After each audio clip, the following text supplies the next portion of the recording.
I knew I had just completely crushed my cheating wife, and I didn't want to leave her even a drop of hope. The shock registered on her face, and she let out a loud sob. Revenge, justice, and a child who became a living reminder of pain and loss. Can you truly forgive, when the betrayal stares back at you every single day? Hello everyone. For the third time in my life, I was shaken by the miracle of a child's birth. Witnessing the arrival of a baby is a blend of everything, beauty and horror, joy and pain. Words rarely do it justice. I moved from my wife's side to stand next to the doctor delivering the baby, just to get a better view. I did the same when our 2 children were born. Why should this time be any different, even though the baby coming out of my wife's body isn't mine? A miracle is still a miracle. Everyone in the delivery room knew the baby wasn't mine. I was there solely to support my wife through a difficult moment, in sorrow and in joy, as the vow goes. This was, without a doubt, sorrow. The baby in question is my wife's daughter, fathered by her boss, Simon Green. No one in the room knew that I was aware of the father's identity. Nancy never told me who he was, but she did inform her OBGYN and the medical staff, so his name will appear on the baby's birth certificate, which, technically, I'm not supposed to see. Yes, it's complicated.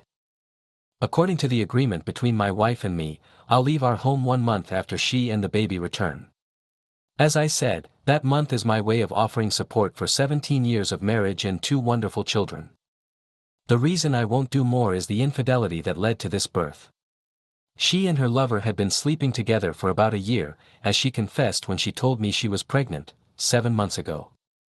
13 years after our second child was born, I had a vasectomy. Saying I was furious would be an understatement. But she stood her ground and refused to tell me who the father was, because he has a wife and 3 kids, and she didn't want me to destroy his family. Damn it!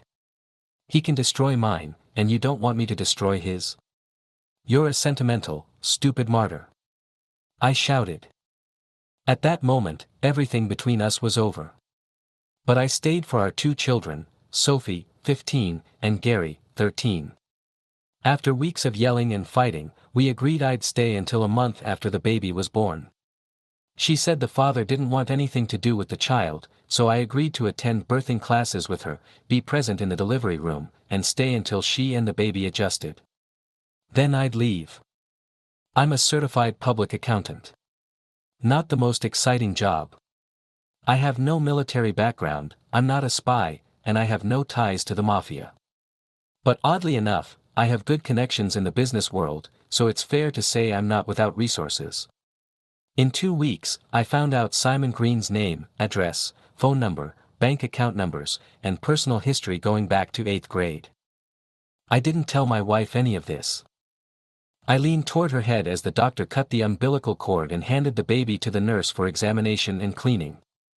She's beautiful, almost as beautiful as ours, I said sarcastically, brushing the sweat-dampened strands of hair from her eyes. The sadness in her gaze told me my words had hit their mark. Then her eyes rolled back just as the soft murmur in the room turned into a cacophony of noise. People began moving quickly, and one of the nurses told me I had to leave immediately, pushing me toward the door. Dazed, I walked in the direction she pointed. A few minutes later, the doctor came out slowly, his gown soaked in blood. He said something unexpected had happened, a hemorrhage he couldn't stop in time. He was very sorry, but Nancy was gone. I remember collapsing to the floor before the darkness swallowed me. I never told Nancy any of this. The doctor and a nurse helped me regain consciousness, and I asked, "Are you going to contact the father to take responsibility for the baby?" I don't think we should," replied Dr. Robert Krimkat.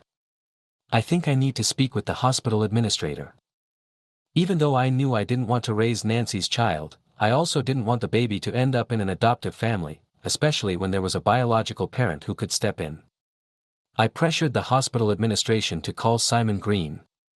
I was in the room when the administrator made the call and explained the circumstances of Nancy's death. From what I heard, it didn't sound like Simon was eager to take responsibility.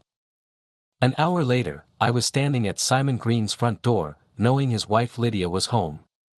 Over the 6 years Simon and Nancy had worked together, we'd crossed paths a few times. Lydia was stunned to hear about Nancy's death and asked why I wasn't with my children, who were grieving. I pulled out my phone and showed her a photo of Nancy and Simon's baby. No words were needed.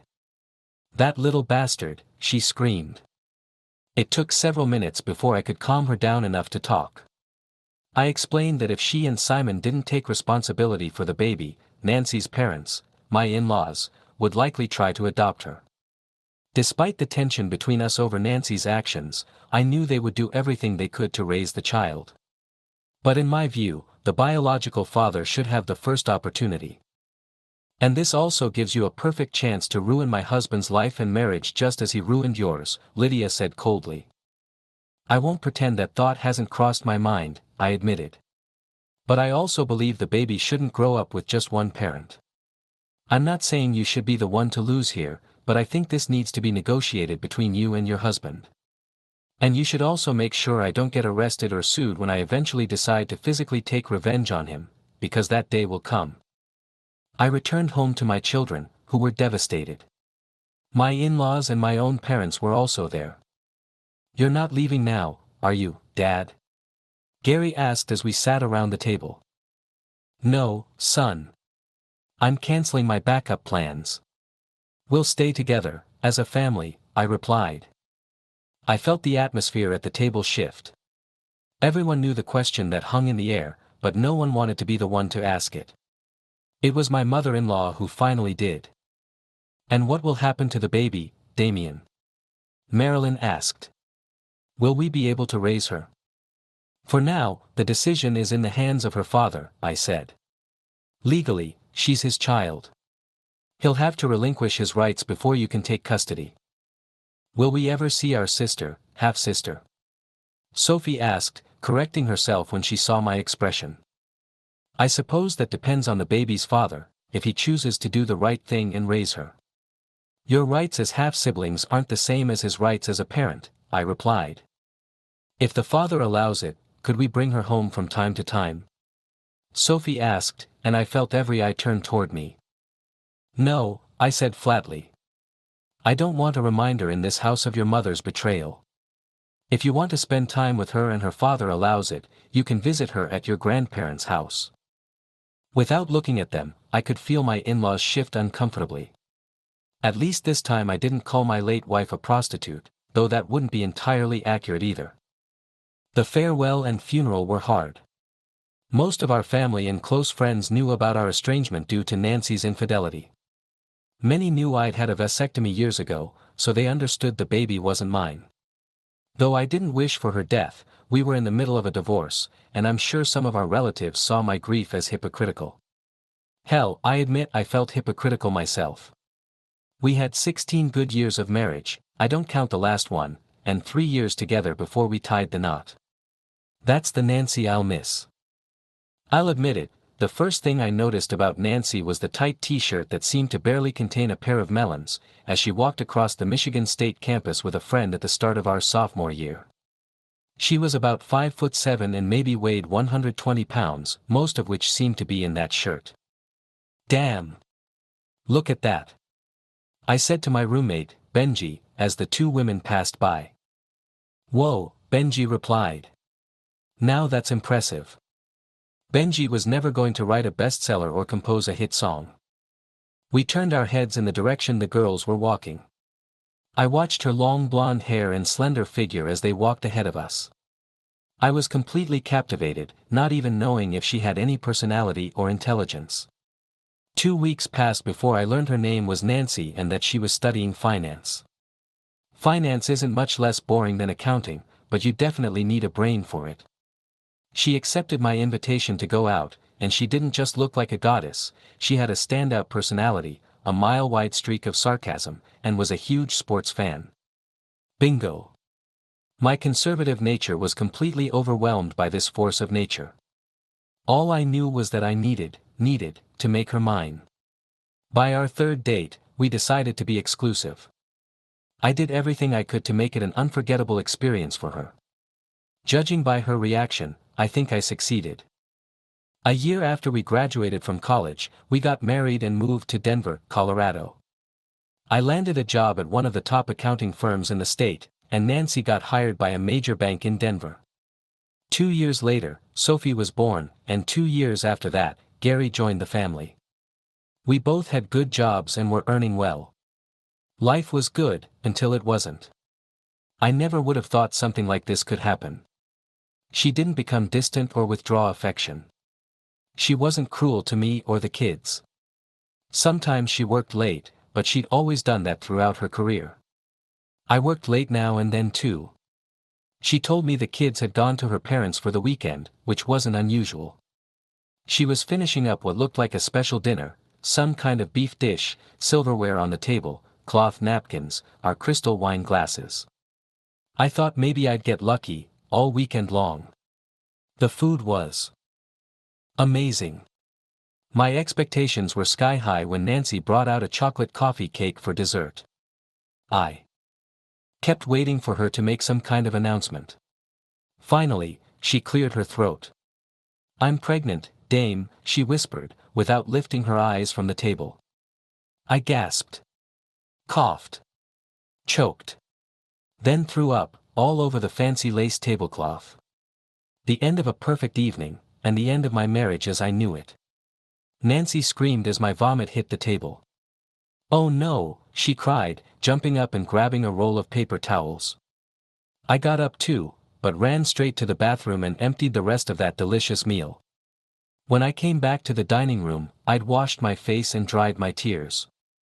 Nancy had already taken off the tablecloth, tossed it in the washer, and cleaned the table completely. "Damn it, Nancy. Why didn't you just stab me in the heart and get it over with?" I said hoarsely. "You can't be serious." "I'm sorry for dropping it on you like this, Dame. I just thought we could have a nice dinner and talk like adults," Nancy replied. I collapsed onto the living room couch, my stomach and head battling it out for which part of me felt worse. Maybe my heart would have won, if my wife hadn't already ripped it out of my chest. I had so many questions. "Who, Nancy?" I finally asked. "For now, you don't need to know," she said gently. "He has a family, and you shouldn't destroy their lives. So your lover gets to destroy our marriage and our family, but you're protecting his? Clearly, you love him more than us," I said accusingly. "I don't love him more, but he means a lot to me," she replied. "We've been seeing each other for almost a year. I didn't plan it, Dame. We were just friends for a long time. But eventually something deeper formed between us. No. No. The bond should be between us. Just you and me. Not you, me, and your lover," I said. "But this was never about you and me. It was something separate, Damien," she said. "You never would have known if I hadn't gotten pregnant. And that's another problem. Not only did you have an affair, but you slept with him without protection. Did you not think this could happen, or did you just not care?" Nancy flushed deeply but said nothing. "Why, Nancy? Was I not enough for you? Am I no good to you anymore?" "Oh God," I said. "Maybe it's not about you, Dame," she whispered. "Maybe it was just something I needed. I've been a good wife and mother. I still am. I told you, this wasn't about you or the kids. I never rejected you. I never took time away from our children. A good wife doesn't cross the line. You said you needed it. But I think you just wanted it. There's a big difference, even if no one else cares. You had an affair. End of story," I said. She sat at the other end of the couch. The silence was deafening. "So I guess you told me about the affair because you're planning to keep the baby," I said darkly. "Otherwise, you would have handled it quietly and told me you had some infection to avoid intimacy for a while. Which brings us to the second assumption, you're planning to divorce me, because you know me well enough to understand I'd never raise another man's child." Nancy shot me a quick glance but turned away before our eyes could meet. "Actually, that's the wrong assumption, Dame," she said. "My partner wants nothing to do with this baby, but I'm not giving him up. I want us to raise him, you and me, as if he were ours. My jaw dropped. I felt weak. What the hell? I muttered. Please tell me I've fallen into some bizarre alternate dimension. My wife can't seriously be asking me to raise another man's child, knowing full well that many of our friends will know he's not mine. Why don't you just ask me to let you cut my balls off with rusty scissors in front of a live audience? I know it's a big ask, huge, okay, astronomical, she pleaded. I know it sounds insane, but he's my child. You can do this for me. I'll spend the rest of my life trying to make it up to you. Don't throw this away out of pride. You're a strong man, Dame. You can do this, for me, for us. Please. No one with even a shred of self-respect is that strong, woman, I growled. You're asking me to compromise my manhood, and the legacy of my bloodline for 3 generations. Forget the kid for a second. You've been cheating on me for a year. That's unacceptable. You're a libertine. Nancy recoiled at my comment. I had never spoken to her so harshly before. The next day, I made a few phone calls and called in some favors. At least Nancy didn't try to trap me a week later when she asked to talk. She admitted, honestly, that her partner wouldn't be able to support her during the pregnancy. Through tears, she asked me to stay in the house with her and the kids, at least until the baby was born and things settled down. When I agreed, she surprised me with another request. I know I have no right to ask for anything else, but, would you go back to the childbirth classes with me? And be in the delivery room again, she asked timidly. I know you enjoyed being part of the birth the first 2 times. It shouldn't be that hard for you. You're right. You know I'd go into the delivery room with any woman who asked me to. Why not you? I said. Fine. But 1 month after the baby's born, I'm leaving. Nancy and I sat the kids down and told them what was going on, just as the first signs of her pregnancy began to show. None of them took the news well. Great. My mom's not only cheating, she's also pregnant. The first person who tells me that is going to lose a few teeth, I'm telling you. Sophie shouted. Well, maybe my friends will stop drooling over you when you get really fat, Gary said. Not necessarily, Gary. She'll have breasts the size of basketballs. Your obsessed friends are going to be constantly coming over to our house and staring at them, Sophie said sharply. When the kids spoke up, Nancy broke down in tears. Normally, I would have stepped in and said something sharp, but this time I couldn't, especially after announcing I'd be leaving a month after the baby was born. Your mother made a mistake, but that doesn't mean she stopped loving you. And that mistake doesn't give you the right to disrespect her, especially not in front of me. One way or another, we're all going to get through this. Everything's going to change, yes, but she'll need your support and love more than ever, I said. Says the guy who's planning to leave right after the baby's born, Sophie scoffed. I can't say you're wrong. But my situation as a betrayed husband is a little different from yours as her children. The baby just makes everything more obvious, and more humiliating. I would have divorced your mother even if she weren't pregnant, I explained. Nancy cried even harder and started to get up, but I grabbed her arm and pulled her back down to sit with us at the kitchen table. You don't get to run, hide, and play the victim. You and your lover created this mess, and you're going to sit here and take every stone the kids want to throw at you. Own it, I growled. The kids asked us both a lot of questions. When Gary asked who she had cheated with, Nancy refused to say the name. I was surprised when he changed the subject and just asked if it was someone the family knew, so he could avoid them in the future. Nancy seemed just as surprised by the question and stared at her son in silence before quietly shaking her head. At least tell Dad who the bastard is, so he can beat the soul out of him, Gary snapped. Nancy's face turned beet red. First came the anger in her eyes, then the guilt. That's exactly why I didn't tell your father, she replied. I'm afraid he'd do something stupid and end up in jail. Does it look like you were too worried about doing something stupid yourself, Sophie said with biting sarcasm. Nancy flinched and growled in frustration. For the first time in my life, I saw my daughter challenge her mother on a level I could only describe as purely feminine. "Don't even try it, bitch. I'm not sure you're pregnant ass wants any of what I've got for you," Sophie shouted, storming upstairs to her room. I shot my wife a look, got up from the table, and followed Sophie to try and calm her down. A few days passed, but Sophie eventually apologized to Nancy for the disrespect. And I think, over time, they started to reconnect a little. In the weeks that followed, I saw them talking quietly together more than once. From what I understood, the news that Nancy's pregnancy wasn't mine had slowly started to spread through our social circles. I'm not blind or deaf. I could see and hear how some colleagues and acquaintances would whisper about my life the moment I walked into a room. Usually, I got pitying looks from women and smug, lewd smiles from men. Of course, no one ever said anything too loud when I was around. For my wife, though, the situation was a bit different. She told me that as the weeks went by and her belly and breasts grew, some of her coworkers and friends became bolder with their sarcastic remarks and jokes. Today Mary from the credit department said, loud enough for everyone to hear, that with my boobs, I could probably feed a small third-world country, Nancy told me when she got home. Everyone laughed. Then Janet added that it probably takes a small third-world country just to manufacture my maternity bras. No one even tried to hide their laughter when I walked away. I was so humiliated.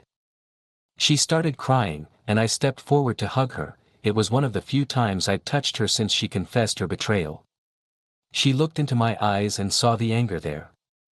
"I know all of this is because of my own stupidity," she whispered in apology. "I was selfish in so many ways. I didn't think about the rest of the family." Things got even worse a week later when Sophie came home and told us her friend had overheard 3 boys at school talking about who they should ask to the spring dance. They were debating who would invite Sophie, because, if her mom's such a slut, then Sophie probably is too. "God, Mom, thanks to you I'm now the school slut, even though I'm still a virgin." "I hope you're happy," Sophie said bitterly. Maybe the most terrifying moment came 2 weeks later, according to what Nancy told me. She and Susan, her best friend from the neighborhood, were having tea and donuts at home on a Saturday afternoon when Susan confessed that several women in the neighborhood had started gossiping about Nancy. Apparently, one of them had heard Nancy was seeing 4 different men, and another claimed it was 3. "When I tried to defend you and said it was just one, the others called me naive, or a liar," Susan told Nancy. "God, how stupid I've been," Nancy cried, turning to her friend.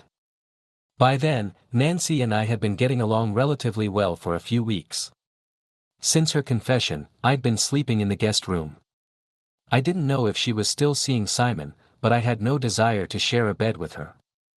She'd asked me several times to come back to our room, but I did everything I could to make it clear that wasn't going to happen as long as. I still had a few things left in the master bedroom, and one night, just before going to bed, I walked in to grab something, right as Nancy was stepping out of the bathroom, drying off after her shower. Her body had changed, 6 months pregnant, and by my estimate, about 20 pounds heavier. I paused for a moment, my eyes landing on her. I'll admit it, I've always had a soft spot for how she looked during pregnancy, and I really liked how she looked during her previous 2. "See something you like, stranger," she murmured with a smile. I'm pretty sure I was practically drooling before I pulled myself together. "I'm sorry, Nancy, but I can't accept what you did to me," I said calmly. She burst into tears. I knew I'd just broken something inside her, but I didn't want to give her false hope. Even though she hadn't been honest with me, I felt I owed her honesty, at least in this. "Thanks for being honest. I guess," she whispered. The next morning, after the kids had left to do whatever kids do these days, Nancy and I talked again about what had happened. "I'm not trying to start a fight, Nancy, but last night you seemed really needy. Is your lover not giving you anything anymore?" I asked. "We've grown distant these past few weeks," she replied. "I'm not sure he's all that into the pregnancy, at least not as much as you were last night." She gave me a soft smile, and it reminded me of how things used to be just a few months ago. I smiled back, aware of how much her pregnant body still affected me. She took my hand in hers. You know, we could at least help each other out, she said. No strings attached. Just two old friends who still want each other. And who knows? She raised her eyebrows playfully, looking at me. Damn it, why did she have to ruin our lives? Since the kids are gone, should we head back upstairs? She asked. Now it was my turn to raise an eyebrow. For the next 2 months, until the doctor forbade him from having sex, Nancy and I did everything we could to tear my soldier's skin off. We did this every day, morning and night, for over 2 months. Every now and then, we made a bit of noise, which bothered Nancy more than anyone else in the family. A few weeks later, Nancy called me at work. Her voice was trembling, her water had broken. I notified my boss, rushed out, and drove home to take her to the hospital. I called my in-laws, asking them to come stay with the kids. As I drove, she looked at me with a mix of tenderness and guilt. These past few months have been so good, Dame. She said softly. The truth is, I messed up. I got complacent. Complacent as a wife, as a mother. I got too close to another man when what I really needed was to talk to you. It wasn't about you, Dame. I'm sorry I hurt you. And yes, I'm sorry for what I did. Do you think you'll ever be able to forgive me? I'm working on it, sweetheart, I replied, keeping my eyes on the road. Maybe after the divorce, we can be friends. That'd be nice. We've got 2 kids together, and I'm not walking away from your parents. She smiled gently. They're good parents, huh? She joked affectionately. I really want to thank you, for the classes, for being there during the birth, for everything. You could have told me to go to hell, but instead you're here. Thank you. Lydia Green turned out to be an extraordinary woman. I know I couldn't have done it, but she ended up adopting her husband's child with Nancy. I would have loved to be a fly on the wall during that conversation. A few weeks after we met on the day Nancy died, Lydia called me. She said she'd decided to adopt the baby so she and Simon could raise him as their own. She explained they'd had a deep, difficult conversation, and that it was her decision, not his, to raise the child.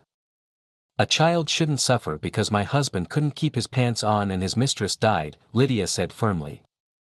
But when he gets his act together, he'll be the best father any kid could ask for. There was a long silence as I processed what Simon Green's wife had just said. She sensed my hesitation.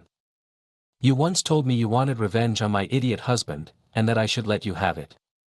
Well, how about we mix your revenge with mine?